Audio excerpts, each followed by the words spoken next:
Oi, gente! Sejam bem-vindos a mais um vídeo aqui do canal. Eu sou o Antônio Junqueira nesse canal e no meu Instagram eu falo sobre relações internacionais, intercâmbios e outros temas mais relacionados a isso. Como muita gente me procura pelo Instagram e aqui pelo YouTube perguntando sobre universidades, quais são as melhores universidades para estudar, eu já dei uma dica para vocês que o ideal é pesquisar sobre a universidade e sobre o curso naquela universidade, descobrir mais sobre a grade curricular e atividades extracurriculares, outros aspectos que podem te ajudar a decidir melhor, né?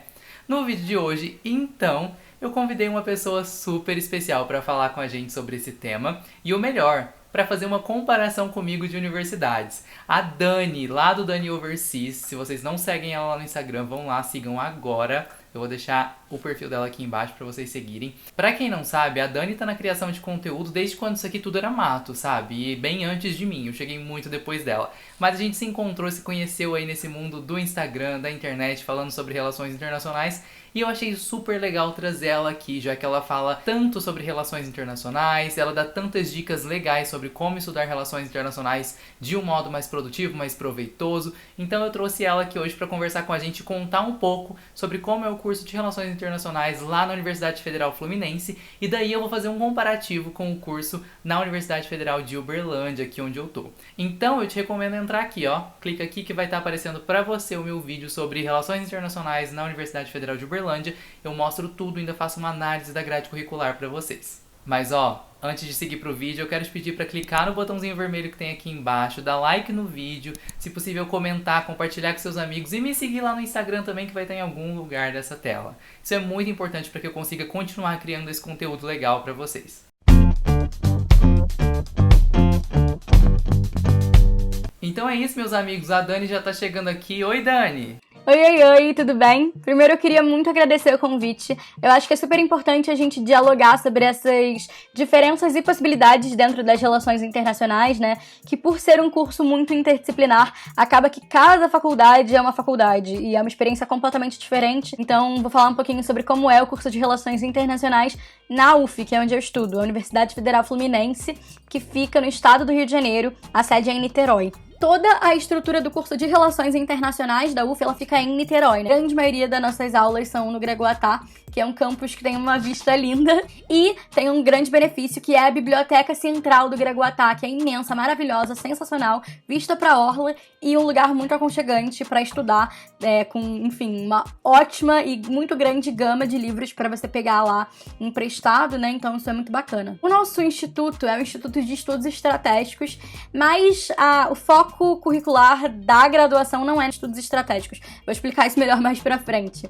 A parte obrigatória do curso é toda de manhã, mas existem optativas que são na parte da tarde, né? E a gente precisa cumprir uma carga horária de 300 horas optativas, além das 2.160 horas da grade obrigatória. E tem também 300 horas de horas complementares, né? De atividades extracurriculares. As aulas, elas são de 2 horas ou de 4 horas dentro do nosso instituto, né? Então, as aulas de 2 horas, elas se repetem 2 vezes na semana e as aulas de 4 horas, uma vez só na semana, uma tacada só. Então, o período do nosso curso é de 7 da manhã a 1 da tarde. As optativas, elas geralmente são de 4 horas seguidas na parte da tarde. Tem algumas que são também na parte da manhã, principalmente por conta da galera que estagia, né? Que estagia de tarde ou de noite, ou ambos, e aí precisa fazer optativas pela manhã. A grade curricular, ela é alterável. Existem as disciplinas obrigatórias, como eu comentei, e as optativas. Essas optativas você pode escolher dentre as ofertadas em cada semestre a que você tiver mais interesse. Em relação às obrigatórias, você pode alterar a grade no sentido de você definir em qual período você vai fazer cada disciplina. Então, se você quiser deixar uma disciplina depois, como eu fiz com estatística, por exemplo, você pode. E se você quiser tentar adiantar alguma disciplina, você pode pedir quebra de requisito, e aí fica a critério da secretaria, né, se eles vão te dar ou não essa quebra de requisito. Se eles te derem, você pode, por exemplo, como eu fiz, cursar Comércio 1 e Comércio 2 ao mesmo tempo. Comércio 1 seria uma disciplina obrigatória pré-requisito para Comércio 2, né? Mas como eu consegui essa quebra de requisito, eu fiz as duas no mesmo semestre.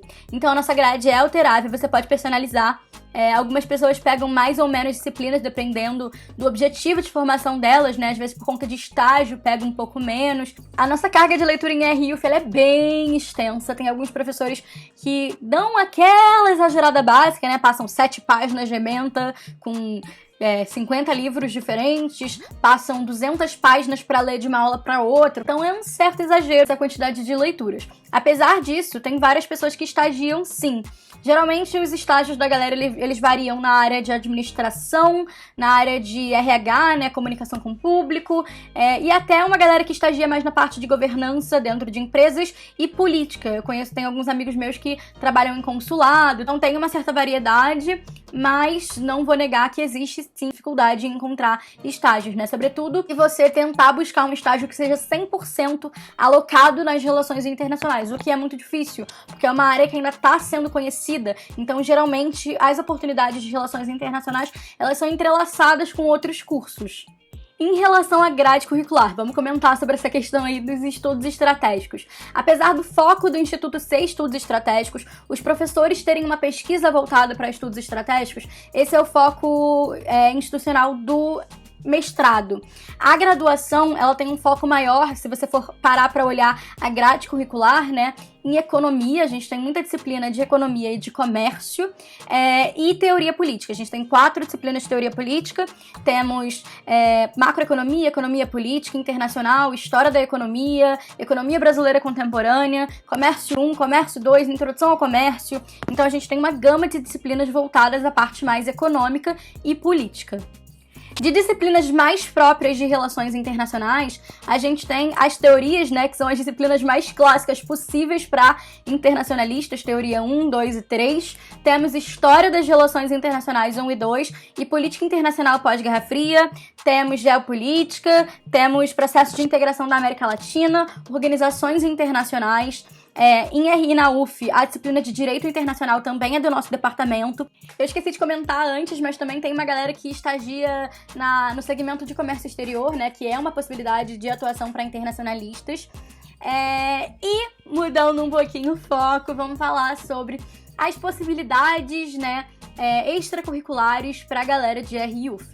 A gente tem algumas instituições acadêmicas que são organizadas por estudantes para estudantes. São elas: o Centro Acadêmico, tem a revista acadêmica, o Cosmopolítico, que hoje em dia eu sou subeditora-chefe, que eu acho uma oportunidade, uma experiência incrível, né? Porque coloca graduandos em contato com a experiência de escrita científica. Temos também a Atlética, a Empresa Júnior, que é a Argos. Além disso, em relação à experiência extracurricular, a gente tem possibilidade de intercâmbio, né? Pela própria universidade. Tem oportunidade de pesquisa. Tem alguns professores que têm grupo de pesquisa. Eu sei alguns aqui. Tem um professor que tem um grupo de pesquisa sobre a América Latina, de pesquisa sobre, se eu não me engano, biossegurança. Tem um grupo de pesquisa que não é vinculado a relações internacionais necessariamente, mas tem vários alunos de RI, que é o CEA, que é um grupo de pesquisa sobre Ásia. Então tem essas possibilidades de pesquisa. Tem monitoria, tem os eventos que são organizados geralmente pelo centro acadêmico, né, que tem um núcleo de eventos, ou por outras instituições do curso, e pelo próprio instituto, pelo INEST, que faz eventos. Agora na quarentena fez vários eventos online abertos ao público, então é muito bacana que a gente tenha essa oportunidade de eventos também. Nessa parte de estágio, eu acho que a localização da UF ela é um pouco estratégica, sim, mas não tanto. Por quê? Porque ela fica no centro de Niterói, que tem algumas empresas ali, como a Enel, que tem vários alunos de RI, por exemplo, UF, que estagiam lá, né, bem próximo à universidade, e fica 20 minutos do centro do Rio, que tem uma concentração imensa de empresas. Às vezes existe uma correria ali para sair de uma aula e ir trabalhar lá no centro do Rio, mas a 20 minutos de barca, então eu acho que não é também essa distância toda de um local que você possa estagiar. Por fim, mas não menos importante, eu vou citar algumas coisas que eu considero pontos negativos, né, do curso. O foco acadêmico, eu acho que distancia um pouco os alunos que querem a prática profissional no mercado de trabalho dessa experiência, né? Porque eles não sabem muito bem como se inserir dentro do mercado de trabalho. A pouca oferta de optativas por semestre e também pela manhã, apesar de ter uma lista grande de optativas. Por quê? Porque o corpo docente é pequeno, o que acaba sendo negativo nesse sentido da gente não ter essa gama ampla de optativas e também não ter uma rotatividade grande de professores, né? O que eu sinto falta falta de ter professores que trabalham com outros temas de pesquisa, por exemplo. Acho que isso seria um ponto positivo. E também as poucas ofertas de bolsa de iniciação científica. Apesar da gente ter grupos de pesquisa, a gente não tem bolsas para os estudantes. E uma última coisa que eu considero um pouco negativa é o fato de a gente não ter idiomas na nossa grade curricular. A gente tem a possibilidade de fazer PULE, que é um programa social gratuito para os estudantes, e também tem o ProLen, que é um programa a baixo custo, né, que tem um custo bacana para os estudantes fazerem, mas ainda assim não está dentro do escopo das relações internacionais, não tem aquela instrumentalização que pode ser importante para determinadas profissões na nossa área, a gente sabe disso, e tem muita gente que tem essa carência do idioma, né? O RI acaba sendo um curso muito elitista por causa disso. Enfim, eu espero que eu tenha conseguido esclarecer um pouco como funciona o curso de Relações Internacionais na UF, né? Eu queria muito agradecer essa oportunidade de estar aqui falando sobre isso. Eu acho que é importante a gente democratizar esses conhecimentos para que cada vez mais as pessoas conheçam o curso de Relações Internacionais. Eu admiro muito a sua página e o seu canal exatamente por causa disso. Eu vejo o trabalho incrível que você faz aqui. Então, muito obrigada pelo convite. E se vocês tiverem ainda alguma dúvida sobre Relações Internacionais na UF, pode me mandar uma mensagem que, enfim, a gente conversa mais sobre isso. E é isso. Beijos! É isso, né, galera? Você viu tanto que a Dani é uma pessoa legal, comunicativa, ela gosta de compartilhar com a gente e isso se reflete no conteúdo dela. Então não esquece de ir lá no Instagram, seguir o perfil dela, acompanhada pra maratonar de tantos posts legais. Nessa parte, então, eu vou pular pra uma comparação aqui com um pouco das coisas que a Dani falou, mas trazendo pra área da Universidade Federal de Uberlândia, do curso de Relações Internacionais aqui. A primeira coisa que eu queria trazer é a questão da localização. Um ponto negativo é que Uberlândia é uma cidade menor, e diferente do que a Dani contou, né, um pouco do que a gente pôde ouvir aí, não temos acesso ao centro do Rio de Janeiro por aqui, ou ao centro de outra cidade que possa ser útil. Outro ponto muito legal é sobre a grade horária. Ela disse que as matérias são sempre pelo turno da manhã, para que o turno da tarde fique livre para o estágio e também para que se consigam fazer as matérias optativas. Um ponto bem semelhante é que no curso de Relações Internacionais aqui da UFO, uma parte da grade horária também tem que ser utilizada para disciplinas optativas. Mas aí a gente tem que fazer um grande porém, o curso aqui é integral. Então a gente tem aulas de manhã e à tarde, como eu já contei lá no vídeo sobre RI na UFO. Isso se alterna por semestre, então a cada semestre a gente tem aulas num período. Então, em um período de manhã e um período à tarde. Isso vai se alternando durante o ano. Outro ponto sobre optativas que eu queria lembrar é que, diferente lá da UF, como a Dani disse, aqui na Universidade Federal de Uberlândia, você só pode pegar optativas a partir do 6º período. E aí, a grade horária do 7º e do 8º período é um pouco adaptada para isso. A sexta-feira é livre, você não tem aula nem pela manhã nem pela tarde, para que você possa escolher as optativas que você vai cursar que são oferecidas. Sexta pela manhã ou sexta pela tarde. Existe também a opção de você pegar algumas disciplinas optativas que são oferecidas em outros institutos. Aí você poderia pegar optativas em outros horários. Já que a gente está falando de grade horária, eu também tenho que lembrar aqui que na UFO não existe essa história de escolher a sua grade horária. Se você vem e começa o curso do zero, a coordenação prefere que você estude os períodos fechadinhos. Então, o primeiro período você tem que estudar aquele bloco de disciplinas. No segundo, o bloco do segundo.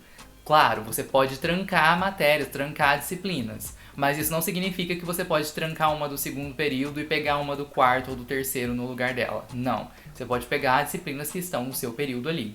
Como ano passado a gente teve algumas atividades remotas emergenciais, eles não ofereceram todas as disciplinas do período. Então a gente que está aí faltando 2 disciplinas em um período para acabar, a gente está podendo mesclar disciplinas de um período com o outro. Sobre estágio, a Dani também comentou algo interessante, que é o fato de que lá na UF as pessoas fazem estágio na área de administração, recursos humanos, que é bem parecido com o perfil aqui de Uberlândia, porque a gente tem várias empresas, algumas multinacionais que contratam estagiários nesse sentido, além de startups que estão assim crescendo muito na cidade e por isso estão contratando estudantes de relações internacionais. Porém, quando se trata de governança, política e nessa área de trabalho, aqui ainda é muito escassas oportunidades de estágio, a gente não tem tantas oportunidades assim.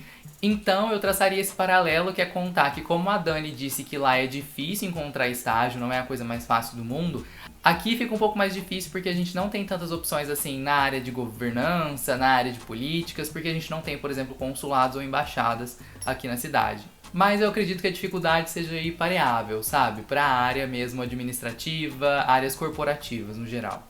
Voltando para a grade curricular, a Dani falou um pouco sobre o foco da grade curricular lá da UF. E eu queria comentar que eu achei um pouco parecida com a grade curricular aqui da UF. A gente tem um foco bem grande em economia, economia política, em ciência política e tem algumas questões ali de direito, geografia, como ela mencionou. Então eu acho que esse é um ponto parecido. Sobre as atividades extracurriculares, aqui eu senti que é algo bem parecido entre UF e UFO. Por quê? Porque as atividades são basicamente as mesmas: monitoria, atlética, grupos de estudo, pesquisa, centro acadêmico, empresa júnior, oportunidades de intercâmbio. Então eu sinto que é bem parecido, talvez por ser uma universidade também federal, então elas têm uma estrutura similar. A gente não tem aqui na UFO uma revista acadêmica, então eu sinto que esse é um ponto um pouco negativo sobre a diferença entre a UF e a UFO. E para acabar a nossa comparação, a Dani ela traz uns pontos negativos lá da UF que eu queria comentar, que eu acho que são parecidos com os pontos negativos aqui da Universidade Federal de Uberlândia também, quando se trata do curso de Relações Internacionais. Ela comentou a questão do foco acadêmico do curso. E eu acredito que esse seja um problema bem real para vários cursos de universidades públicas aqui no Brasil quando se trata de relações internacionais. Muitos têm um foco muito acadêmico e aquelas pessoas que se interessam muito por áreas mais corporativas, pelo mercado de trabalho, elas são um pouco ali afetadas por essa questão. Mas aí pra mim é onde entra que essas pessoas podem aproveitar atividades extracurriculares. Tanto lá na UF quanto aqui na UFO, a Dani comentou e eu comentei também que a gente tem, por exemplo, a empresa júnior, que é uma vivência empresarial mesmo dentro do curso.